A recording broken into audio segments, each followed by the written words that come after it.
Bom, gente, então mais uma vez, boa Daí, noite a todos e a todas.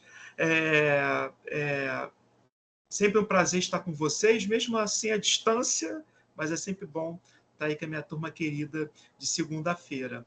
Bom, conforme a orientação institucional, né, essa semana está sendo realizada, estão sendo realizadas, né, as provas das disciplinas remotas e à distância, né, em EAD, e em função disso, as provas, os professores que aplicaram prova na semana passada, nessa semana, estão realizando a vista dos trabalhos das provas, né, no formato remoto. Né? Então, a gente vai seguir nesse esquema.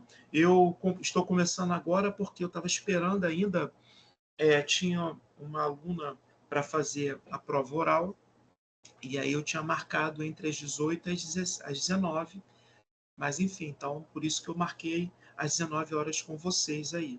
Bom, então, fazendo uma rápida fala, né, com relação aos nossos instrumentos, né, a gente agora chegou nesse momento do curso, né, metade do curso, conforme eu tinha colocado, né, antes da gravação, eu ainda não recebi as provas, né, lá no Prova Fácil, né, eles estão ainda nesse processo, realizando esse processo de digitalização, mas assim que as provas forem disponibilizadas lá no meu ambiente, eu faria as correções, ok? Mas eu tô muito otimista com as notas de vocês, porque como a gente trabalhou, né? É, embora a prova tenha questões mais complexas, até algumas questões eu retirei de concurso, mas a prova está bem equilibrada, né? Com questões bem fáceis também, como a gente vai fazer agora à vista, né? Então tem questões bem ali, bem conceituais, né? Para vocês apresentarem ideias e conceituações básicas. E uma coisa que eu sempre faço antes de dar a prova, né, antes da gente aplicar o instrumento, eu sempre trabalho com vocês o que eu chamo de preparatórios. Né? Então, nós fizemos um preparatório 1, preparatório 2, corrigir esses dois instrumentos em sala de aula, fizemos uma revisão em cima desses preparatórios, e algumas questões da prova foram questões que eu retirei do preparatório. Né? Questões assim que a gente trabalhou em sala de aula, houve uma capacitação da turma em sala de aula, sobretudo nesse último mês, que antecedeu a prova, né? Agora nas últimas 3 semanas. Enfim, então a gente fez todo um trabalho de base, e eu acredito que a partir desse trabalho de base, a turma com certeza deve ter tirado uma nota muito boa, né? Conforme eu falei, né? Que é um trabalho em equipe. A minha parte eu fiz, né? Fiz a revisão, fizemos esses preparatórios, eu discuti com a turma, tirei as dúvidas, atendi os colegas, inclusive até no reservado, vi que muitos estudaram, vi assim pelo engajamento de alguns na hora de responder a prova, foi muito legal, né? Enfim, então eu acredito que a gente vai ter um bom sucesso aí, né? E os trabalhos foram bem desenvolvidos, eu já corrigi os trabalhos, eu não disponibilizei ainda porque geralmente a gente faz isso junto com a nota da prova. Então, como eu ainda não corrigi a prova, né, não teve como vocês terem acesso às notas dos trabalhos. Mas, de um modo geral, os trabalhos foram muito bons, até porque eu acompanhei, né, fui corrigindo no transcorrer da atividade. Né? Então, praticamente os grupos tiveram notas boas, né? Praticamente notas máximas. Um ou outro ficaram com uma nota um pouquinho, né, quase máxima, por alguns detalhes, mas de um modo geral foi muito bom.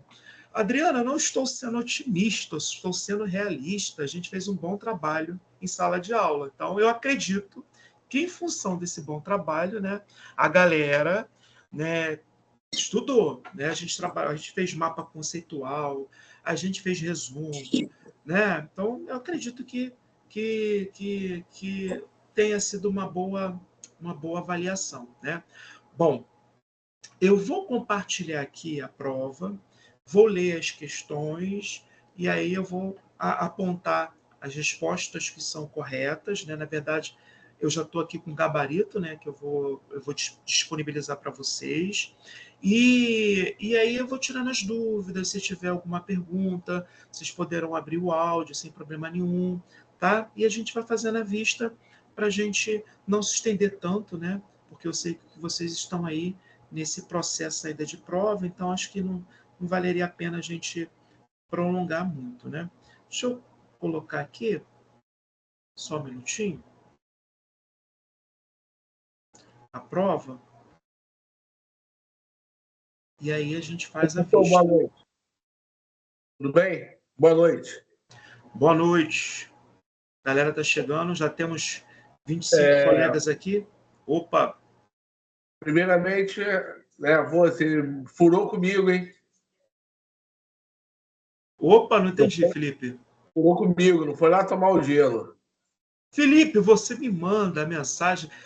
À tarde eu estava trabalhando, rapaz. Eu te falei que eu estou na sua tarde, lá na outra faculdade.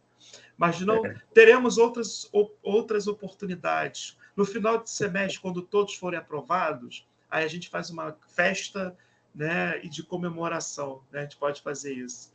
Eu vou compartilhar aqui. Felipe, você não vai ganhar ponto extra, não, Felipe. Sossega.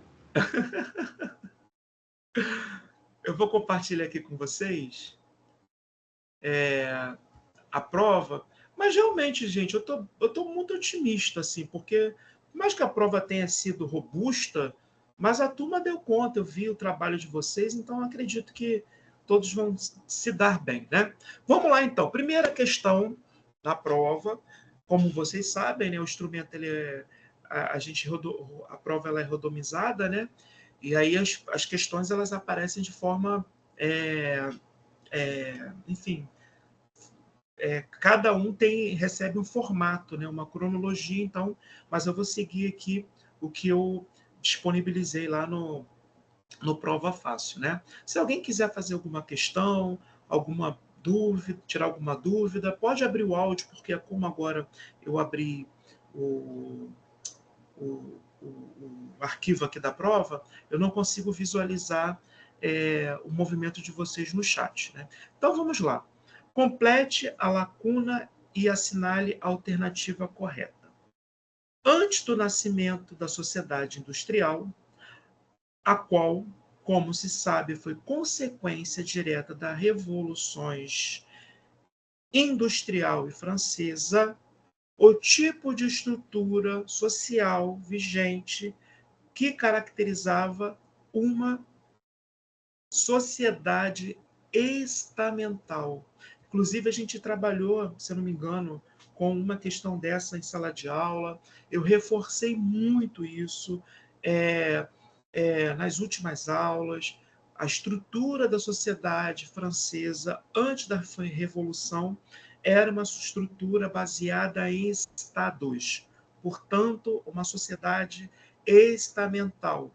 Uma sociedade estamental na qual o primeiro estado era composto pelo clero, em torno de 120 mil pessoas, o segundo estado, a nobreza, em torno de 350 mil pessoas, e a maior parte da população, de uma população de 25 milhões de habitantes, ou seja, mais de 24 milhões de habitantes, encontravam-se no terceiro estado. Então, sociedade estamental, uma sociedade que o pertencimento no estamento, o privilégio de estamento, o prestígio das famílias, esses elementos que eram importantes nessa estratificação social. Então, essa questão aqui, gente, foi uma questão de bandeja que eu dei para vocês. Inclusive, a gente trabalhou com essa questão em sala de aula, né?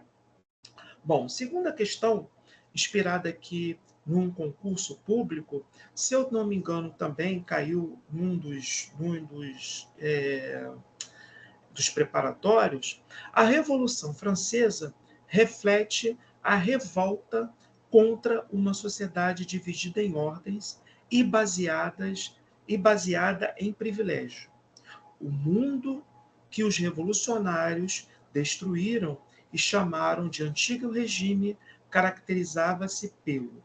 Antes de eu ler as alternativas, um ponto que eu sempre coloco em sala de aula. As minhas provas, elas têm, o que eu brinco, né, com vocês, pegadinhas do bem. O que seriam pegadinhas do bem? Vocês vão observar que uma pergunta acaba ajudando na resolução da outra. E se vocês estiverem tranquilos, com calma, como eu sempre falo em sala de aula, mesmo que haja uma dúvida, mesmo que haja ali um esquecimento por conta do nervosismo, dá para vocês fazerem a prova. Quem estudou, dá para relembrar os conceitos.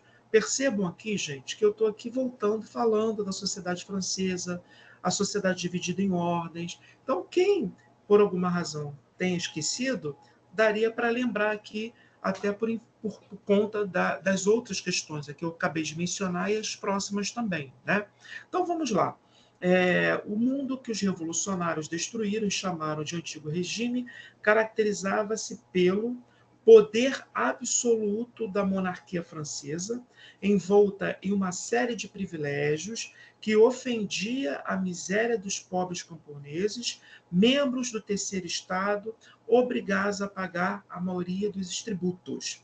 A alternativa correta, alternativa D.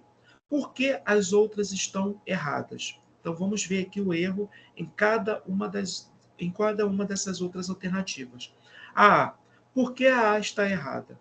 O poder da igreja, que juntamente com a burguesia explorava os camponeses, que além de cultivarem os campos, eram obrigados a participar das cruzadas contra os infiéis do Oriente. Gente, a burguesia antes da Revolução, a igreja antes da Revolução pertencia ao primeiro estado. Quem era aliado aí da burguesia, da igreja, era o segundo estado, que era composto pelos nobres e não burgueses. Portanto, essa aqui está errada. O luxo das camadas privilegiadas, especialmente na dos burgueses, que controlavam toda a produção que vinha do campo e, junto com o clero, estabeleciam os tributos a serem pagos pelos camponeses. Observem, gente, que essa alternativa aqui, ela versa muito sobre a anterior, que está errada. Né? A burguesia, por mais que a burguesia pudesse ter aí o poder econômico, mas ela não tinha esse controle na sociedade. E muito menos ela tinha aí como parceiro o clero, que era o primeiro estado. Portanto, mais uma alternativa errada. Terceira alternativa, fortalecimento das organizações do terceiro estado, que frequentemente estavam a extorquir os trabalhadores artesanais em detrimento dos privilégios que o clero e a nobreza gozavam. Essa aqui, gente, está toda errada. O terceiro estado compreendia a totalidade da população, com exceção a nobreza e o terceiro estado. E quem gozava aqui de privilégios, quem não pagava impostos, inclusive, eram os membros do clero e da nobreza. Então, outra que está errada. E a última também, o domínio da nobreza sobre os religiosos, o clero, os quais integravam o terceiro estado. Mais uma errada. Portanto, gente, a alternativa correta, a alternativa D. Terceira questão. A chamada Revolução Francesa, 1789-1790, foi um marco na história da humanidade sobre vários ângulos. Sobre esse movimento, assinale as afirmações a seguir. Gente, essa questão também foi uma questão que a gente, de certa forma, a gente debateu muito no preparatório. Se eu não me engano, no segundo preparatório. Quem fez o preparatório, corrigiu, com certeza acertou essa questão. Então vamos lá. Sobre a Revolução Francesa, mais uma questão. Conforme eu venho colocando em sala de aula, quando vocês forem responder esse tipo de pergunta que cai muito no ENAD, e vocês vão observar que por mais que a prova, vocês observem aqui as questões de concurso, vocês vão observar que às vezes eu coloco, foi inspirada. O que significa? Foram questões que eu reformulei para que elas tivessem a configuração do ENAD. O ENAD, que é um instrumento que a gente sempre conversa em sala de aula, que é um exame nacional que os alunos precisam fazer. E a gente tem que capacitá-los para fazer esse exame, né? Então, vamos lá. Qual é a dica que eu sempre dou em sala de aula? Leiam a questão de forma tranquila, né? E tentem marcando ao lado das alternativas as verdadeiras e as falsas, para depois, num segundo momento, vocês conseguirem ver a sequência das respostas, né? Então, vamos lá. A desordem administrativa e os gastos excessivos da luxuosa corte de Versalhes haviam levado a França a uma grave crise econômica. É verdade, né? A gente trabalhou isso, inclusive, em sala de aula. Justamente a ornamentação desenfreada de Versalhes, feita pelo rei Luís XVI, foi o que levou a França praticamente, né, a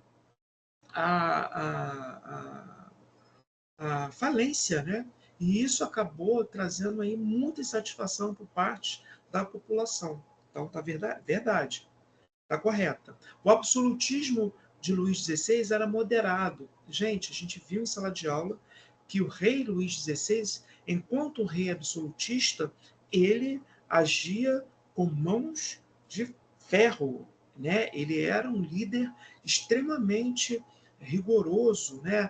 Era uma dominação absolutista. Ele, inclusive, usava o seu poder para cometer algumas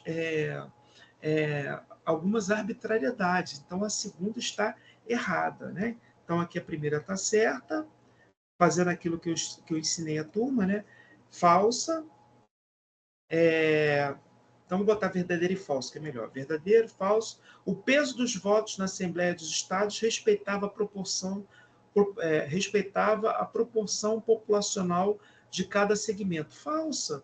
A gente viu em sala de aula, inclusive na revisão, que os estados eram representados de acordo com, né, primeiro estado X, segundo estado X, terceiro estado X. Não havia um respeito à proporcionalidade de cada estado em termos populacionais, porque se isso fosse respeitado, o terceiro estado teria muito mais representantes nas assembleias do que o primeiro e segundo estado, que eram minoritários, né? Então, havia essa desigualdade de representatividade. Os membros do chamado primeiro e segundo estado, respectivamente, o clero e a nobreza, eram privilegiados pela isenção de impostos, um dos fatores que causava a revolta no terceiro estado, que era composto pelo restante da população. Verdadeiro, foi o que a gente trabalhou. Vejam, gente, até a terceira questão, como que ela acaba ajudando nas respostas anteriores, né? Foi o que eu chamo sempre de pegadinha do bem, né? Portanto, gente, as que estão certas aqui, né? Ainda tem mais uma, perdão. Não, são 4, né? Portanto, gente, 1 e a 4, né? Como a gente mapeou aqui nesse instrumento. Então, vou apagar. Então, são as duas alternativas que estão corretas, né? Aqui para vocês verem. Tudo bonitinho. Mais uma questão que foi inspirada no concurso, mas que ela foi montada a partir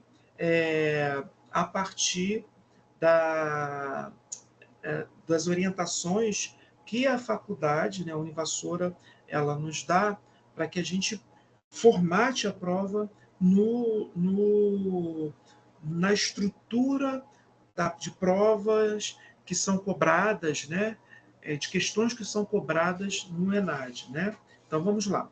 Montesquieu foi um importante pensador no século XVIII, que revolucionou a política, fazendo chegar até os dias atuais suas influências em diversos países. Assinale a seguir a criação política desenvolvida por Montesquieu. Bom, vamos analisar aqui. Diarquia, onde as funções são divididas entre parlamento e povo, errada. Divisão tripartite, que foi até tripartite, desculpa, que foi uma palavra, né, que alguns colegas na prova perguntaram, professor, o que é tripartite? Eu falei, gente, 3, né, divisão em 3. Enfim, então, aqui, ó, resposta positiva, correta é a D, né? Montesquieu, na história da filosofia, sobretudo filosofia política, sobretudo no livro O Espírito das Leis, apresentou essa teoria, a teoria dos 3 poderes. Para que um governo seja legítimo, para que um governo não use, né, de atitudes arbitrárias, torna-se necessário que haja a divisão dos poderes. Poder executivo, poder legislativo, poder judiciário. Poder executivo tendo a função em executar as leis de acordo com as políticas, de acordo com a legislação.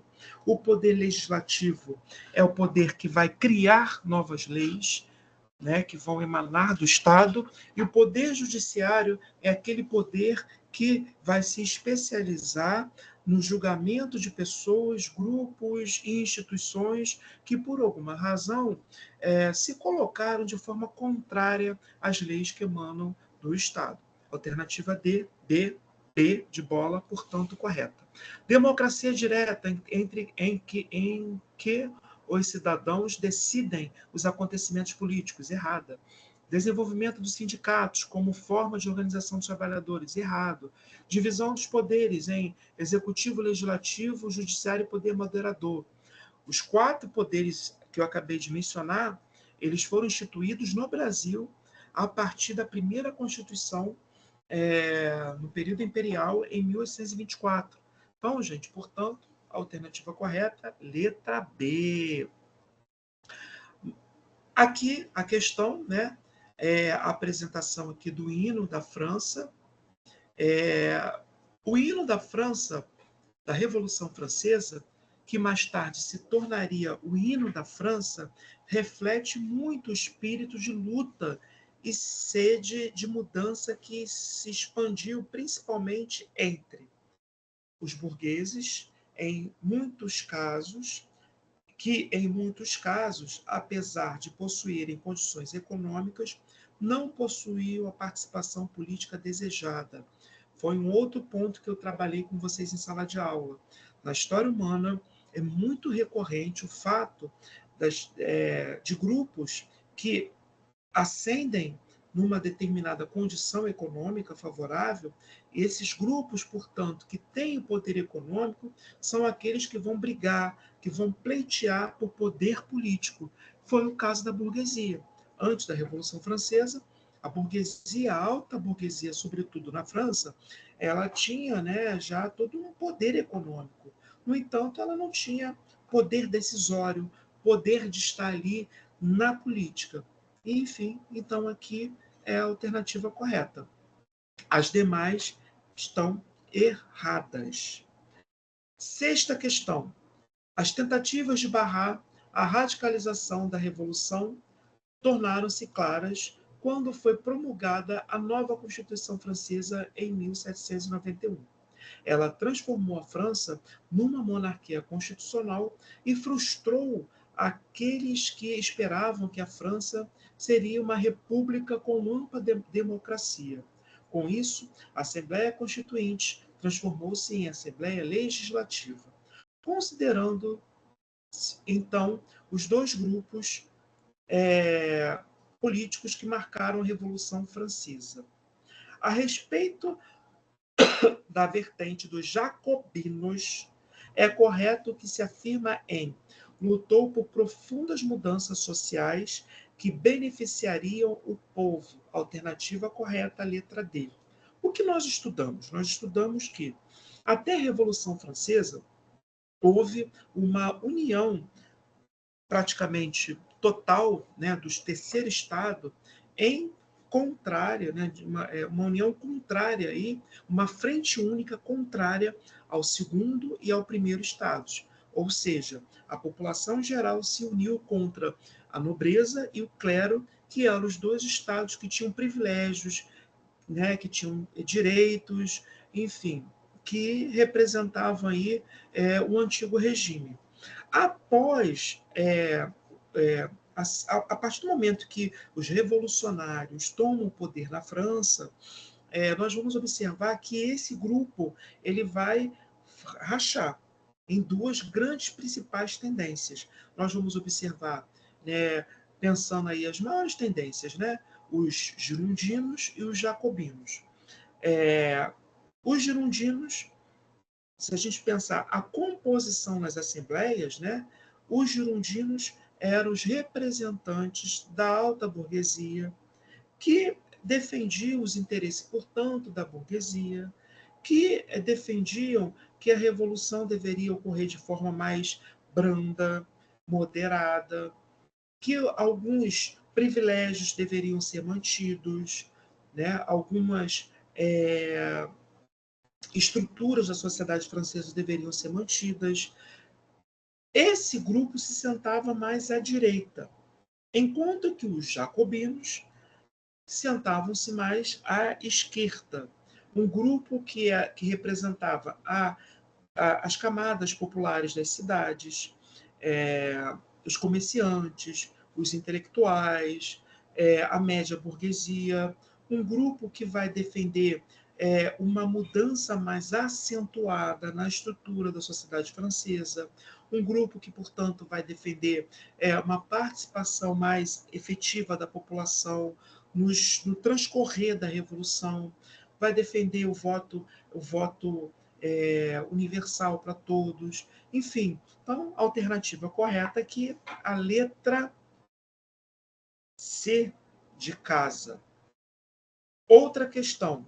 A Declaração dos Direitos do Homem e do Cidadão, promulgada a 26 de agosto de 1789, é um dos acontecimentos marcantes no primeiro ano da Revolução Francesa. Essa declaração afirma que, bom, nós estudamos, né, em várias aulas, fizemos lá os preparatórios, né? Eu montei com vocês o mapa conceitual, inclusive, né, sobre a Declaração do Homem e do Cidadão de 1789. Esse instrumento jurídico é considerado um dos mais importantes da história dos direitos humanos. Foi a primeira declaração feita, né, na França com esse teor, uma declaração que ela vai pleitear o direito à liberdade, né? O direito à liberdade é um direito que vai ser muito conclamado nesse documento, que tem 17 artigos. Nós vimos, inclusive, que esse documento, embora estabelecesse uma igualdade jurídica, o que isso significa? Foi um ponto que eu bati muito em sala de aula. É, é, é, é, é, esses grupos eles têm uma igualdade em relação aos direitos, né? Todos são livres, né? Não há nenhuma desproporcionalidade em relação a isso, se a gente for considerar, né, os antigos nobres, o clero. Você nasceu na França, você é uma pessoa livre, a igualdade em direitos, uma igualdade jurídica. No entanto, o que nós trabalhamos em sala de aula? Que esse documento vai fazer muita referência ao direito à liberdade, o direito à resistência à opressão, o direito à propriedade, inclusive foi o direito tido como direito sagrado e inviolável, e o direito à segurança. Em nenhum momento a gente vai observar nessa declaração a promoção dos direitos sociais, à educação, o direito à saúde. Esses direitos só vão ser conferidos, né, instrumentos jurídicos a partir do século XX. Então, aqui, gente, a alternativa correta é a alternativa C. A A está errada, né? Não pode existir nenhuma distinção social. Essa questão social não foi colocada nesse instrumento. Os homens são livres desde que assim tenham nascido, independentemente da condição. Uma vez livre, uma vez cidadão francês, você é livre, independentemente de qualquer condição. As distinções sociais são herdadas quando do nascimento. Não, errada. Os direitos naturais dos homens são a liberdade, propriedade e fraternidade. Não. Liberdade, propriedade, segurança e não fraternidade. Ok? Oitava questão. O constitucionalismo liberal foi uma outra questão que a gente discutiu, inclusive, no preparatório, gente. O constitucionalismo liberal desenvolveu-se durante a primeira fase do constitucionalismo moderno. Trata-se de constitucionalismo baseado no liberalismo, liberalismo político ou liberalismo econômico, a respeito das características das primeiras constituições europeias no século XIX, avalie as afirmações a seguir. Instituíram a tripartição dos poderes, executivo, legislativo e judiciário, verdadeira. Volto a dizer, mais uma pegadinha do bem. Aqui, ó, eu estou trazendo mais uma informação sobre a questão dos três poderes, que foi um ponto discutido em questões anteriores. Então, na hora da prova, quem se atentou, ainda que tivesse aí uma dúvida ou um esquecimento, a própria prova, do jeito que ela foi organizada, dava para vocês terem essas boas pistas, né? Então, aqui, correto. Fortaleceram o poder do rei. Não, pelo contrário.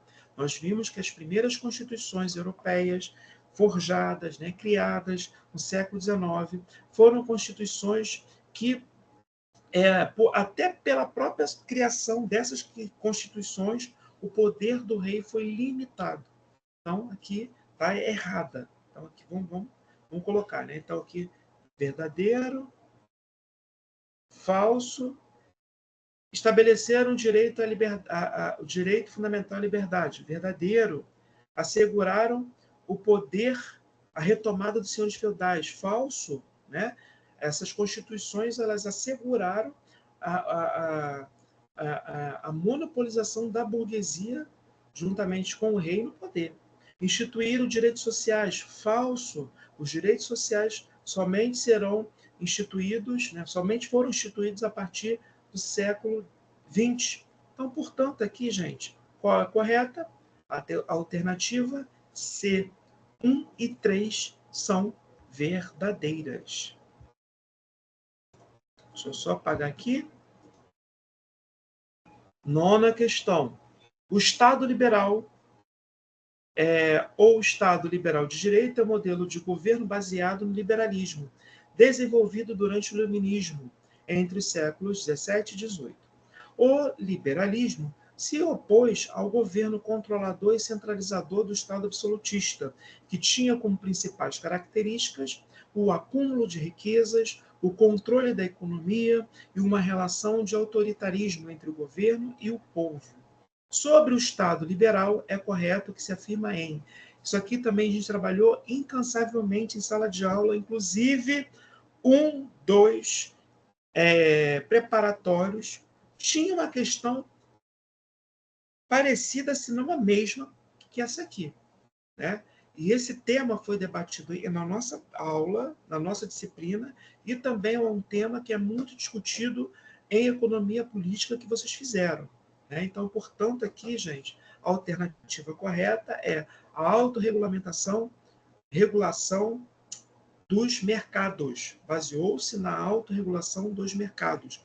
A mão invisível do mercado, aquela metáfora que o Adam Smith utilizava, né, para falar sobre como que a economia se organiza, a lei de oferta e de procura, um Estado que não vai intervir nessas leis, não vai intervir na criação, na geração de direitos sociais, um Estado mínimo, e por aí vai. 10ª questão, essa aqui também foi de bandeja para a turma, né? Algo que a gente trabalhou muito em sala de aula. O sistema eleitoral adotado no Império Brasileiro estabelecia o voto censitário. Essa afirmação significa que, para ser eleitor, era necessário possuir determinada renda anual. Uma coisa que eu observei aqui, gente, existem outras perguntas que falam sobre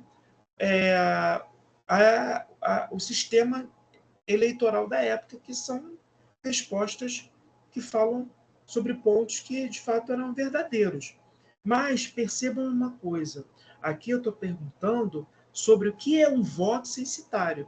Então, para ser eleitor, era necessário possuir renda anual. Isso qualifica o que nós chamamos de voto censitário. Bom, discursivas. Eu também fiz em sala de aula uma tarefa com vocês, no preparatório 2, que eu trouxe uma música para a gente avaliar a música, para entender se a letra da música ela tinha ideais iluministas. Percebam, gente, que eu só mudei, se eu não me engano, a letra da música. Foi a mesma questão do preparatório, que a gente trabalhou em sala de aula. Então, aqui ó, é um samba enredo, Liberdade, Liberdade, Abra as Asas Sobre Nós. É um samba muito, né, da nosso carnaval carioca. Pode-se dizer que a música acima resguarda ideais iluministas, justifique a resposta, e a ideia aqui era seguir esse roteiro. Bom, para vocês responderem de forma completa, eu coloquei aqui 3 pontos, né, e eu até fui esclarecendo em sala de aula. Vocês poderiam colocar em tópicos ou poderiam fazer um texto corrido. Nas duas opções, era importante vocês responderem o que eu estou colocando, né? Então, faça uma síntese da música. A música, acima, aborda, né, um momento tão importante na história do Brasil, que é a abolição da escravatura, o momento que a população negra foi liberta oficialmente em nosso país. Enfim, a ideia era vocês fazerem uma síntese do que está aqui na música, uma análise de interpretação. A música, ela apresenta, resguarda ideais iluministas? Sim, gente. O que nós estudamos? Nós estudamos que um movimento iluminista que surgiu entre os séculos XVII, se fortaleceu no século XVIII, foi um movimento que integrou inúmeros intelectuais, artistas, de vários campos, né, do conhecimento, né? Montesquieu, conforme a gente já trabalhou aqui, Diderot, D'Alembert, Voltaire, Rousseau, Locke, foram autores iluministas. De modo geral, o movimento iluminista, pelo próprio nome, né, como a gente discutiu muito em sala de aula, né, o próprio nome já traz em si uma conotação sobre qual era a proposta desse movimento. Um movimento que partia do pressuposto de que a razão ela poderia esclarecer, ela poderia iluminar as mentalidades, as consciências dos inimigos, dos indivíduos, né? A razão um movimento que defendeu a liberdade, um movimento que foi contrário ao absolutismo monárquico, um movimento que defendeu a literatura, as artes, a ciência de um modo geral. Então, a música aqui que foi retratada é uma música que resguarda, sim, ideais iluministas, uma vez que é uma música que aborda a questão da liberdade, o direito da liberdade, a liberdade como algo genuinamente humano, né, como um direito natural. Explique se há bom, gente, eu acabei respondendo a C, né? Aí, já falei também sobre as características do iluminismo, né? Quais seriam as características, portanto, né? Defesa da razão,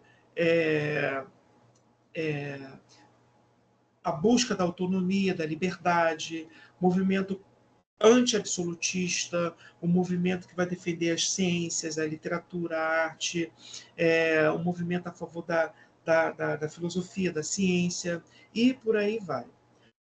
Segunda questão, mas aqui eu apresento, né, o constitucionalismo é a denominação atribuída pelo movimento político jurídico social que causou a evolução do conceito de Constituição e de seu conteúdo e do detentor do poder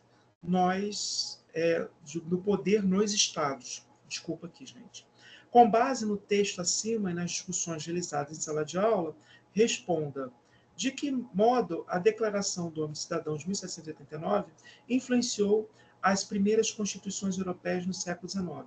Gente, isso aqui também a gente discutiu incansavelmente em sala de aula. Eu fiz um mapa conceitual correlacionando juridicamente a Declaração do Homem e do Cidadão e as primeiras constituições. Bom, então vamos lá. A Declaração do Homem e do Cidadão, conforme eu já falei, né, mas é importante de reforçar, foi uma declaração, na verdade, ela representou um manifesto contra o poder instituído pelo segundo e o primeiro estados, ou seja, pela nobreza pelo clero na Inglaterra. Uma declaração que defendeu a liberdade, que defendeu o direito à propriedade, que defendeu o direito à resistência e, portanto, essa declaração, conforme a gente trabalhou, ela serviu como base para a formação das constituições europeias no século XIX. Se a gente observar, né, o teor, o fundamento dessas primeiras constituições, ou seja, a Constituição belga, a Constituição espanhola, a Declaração de Direito da França de 1848, enfim, nós vamos observar que esses direitos estão na base dessas constituições. Portanto, gente, há sim uma influência muito forte e direta, né, da Declaração do Homem e do Cidadão de 1789, com essas primeiras constituições, uma vez que essa declaração serviu como fundamento para as respectivas constituições. Beleza, galera? Turma, tá todo mundo aí? Sim. Sim, professor, estamos aqui. Viu, gente? Mamão com açúcar. Mamão com açúcar. Ainda falam mal do Robson, que o Robson dá questão de concurso, né? Eu sei que o pessoal fica brigando, falando, né? Então, gente, aqui, ó, tudo que a gente trabalhou em sala de aula, né? Tudo que a gente discutiu, né? Então, eu creio que a turma se deu bem. Vocês querem fazer alguma pergunta, alguma colocação?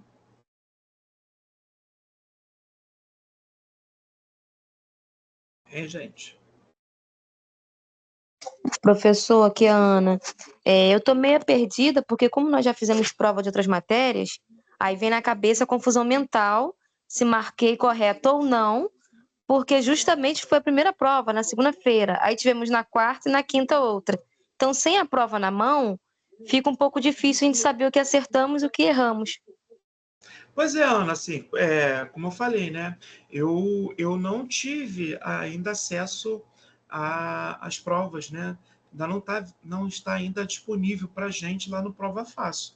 Eu costumo fazer a vista já com tudo, né? Já com as notas de vocês, até para vocês terem um parâmetro, né?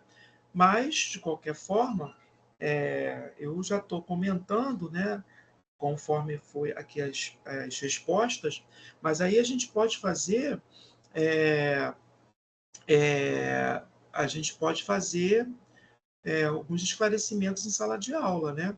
Nem tem como fazer observações, né? A vista de prova de nada valeu.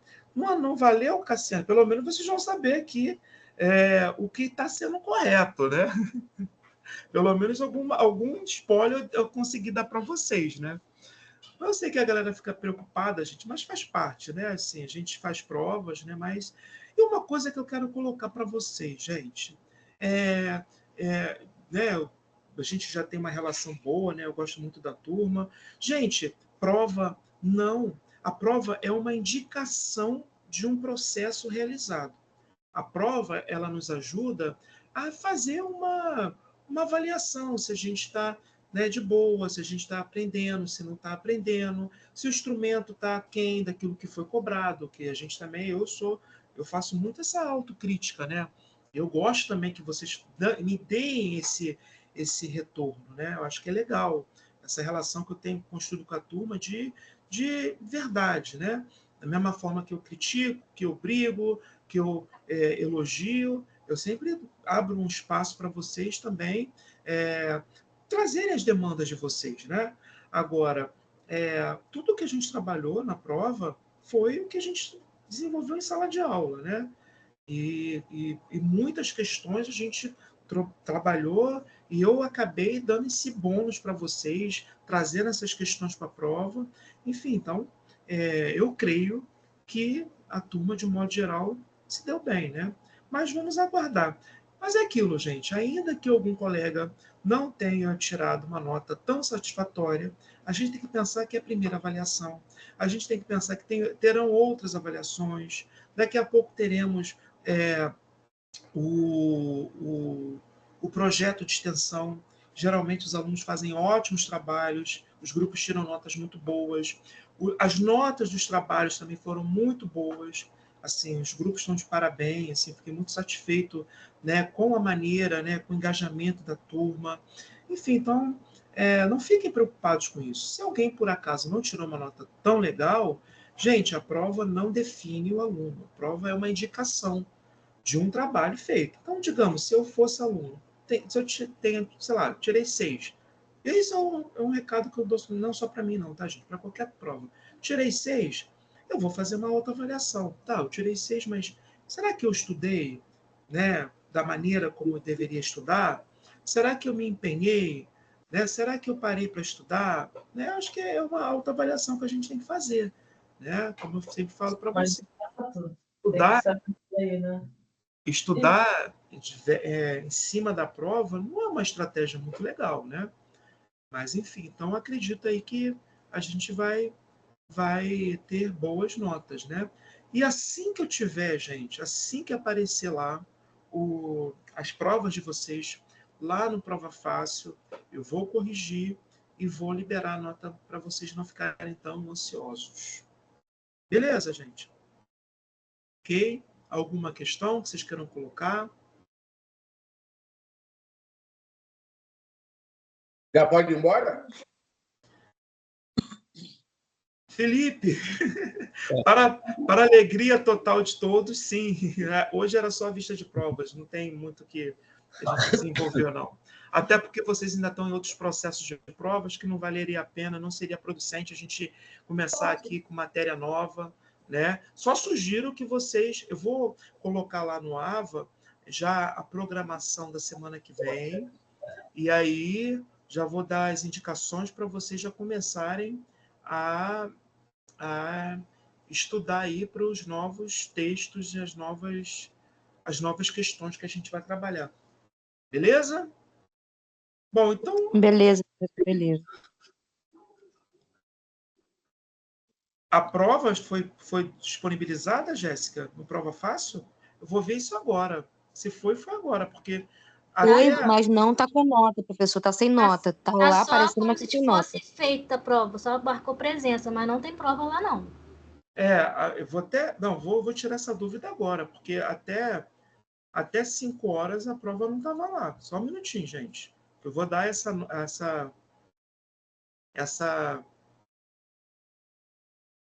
eu vou dar esse retorno para vocês agora.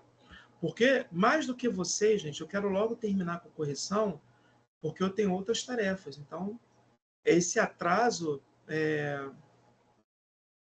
Mas é natural, né? Como são muitas provas, né? A gente tem observado um fluxo muito grande, né?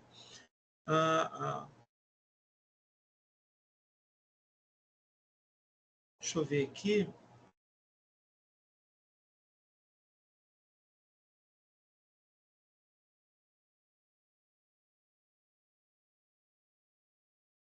Não apareceu ainda não. Não apareceu não. Mas assim que aparecer, eu vou corrigir. Tá bom, galera? Mais alguma coisa? Jéssica, então espera um pouquinho. Daqui a pouco vai aparecer o lança-nota de vocês. Tá bom? Então, vou colocar aqui. Vou desgravar para a gravação. Ok, gente. Então,